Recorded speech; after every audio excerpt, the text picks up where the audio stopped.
Bonjour, donc on était censé être dans une salle d'auteurs en colère.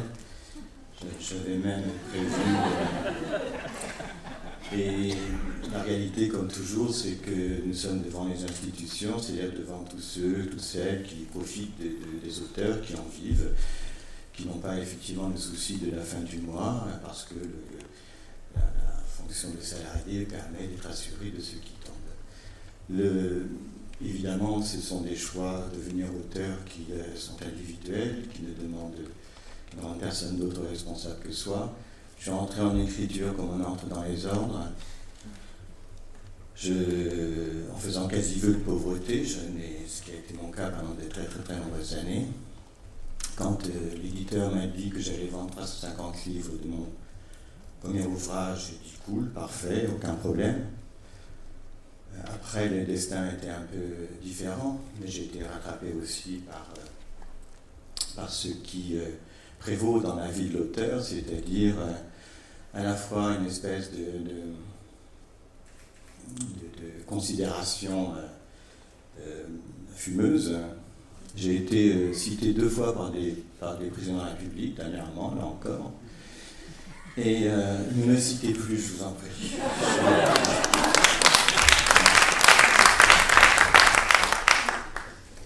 Ce choix est évidemment personnel, je ne rends personne responsable de ce choix-là. En revanche, j'ai appris après que l'auteur se trouvait au milieu d'un dispositif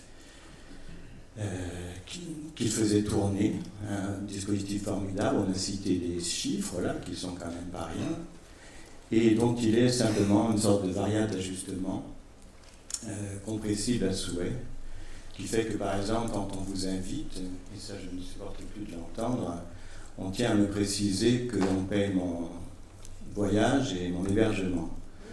À quoi je réponds, ben évidemment, c'était le statut de journalier autrefois, c'est-à-dire ce qu'il y avait au plus bas de l'échelle.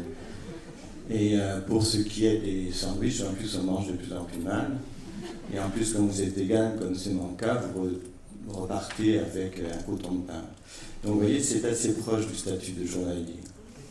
Tout ce dispositif qui permet aux éditeurs, aux libraires, aux bibliothécaires, etc., tous ceux qui vivent aux institutions, là, vous tous là qui êtes là, de vivre, c'est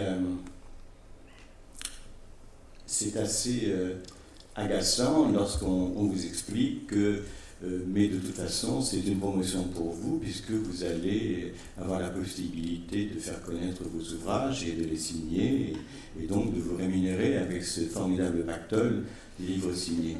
Savez-vous qu'un livre de poche à 6 €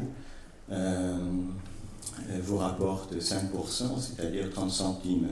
C'est-à-dire qu'il faudra à peu près signer tous les jours pendant 24 heures pour avoir à peu près le salaire que vous avez, là, ceux qui sont bien installés.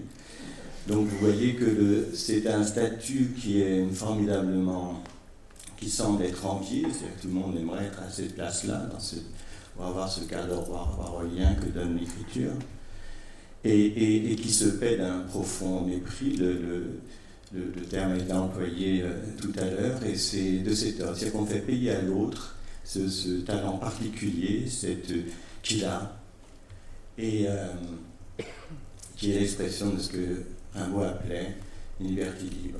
La liberté libre, ça a un prix, il ne faut quand même pas trop en profiter, et s'il était possible, comme disait Benoît, de parvenir à une certaine équité, pour que cette manne qui profite aux hôteliers, à la SNCF, à Air France, aux traiteurs, aux fleuristes qui décorent les salles, aux loueurs de Barnum, etc., qu'un peu de cette manne retombe aussi sur les auteurs. Merci. Bravo.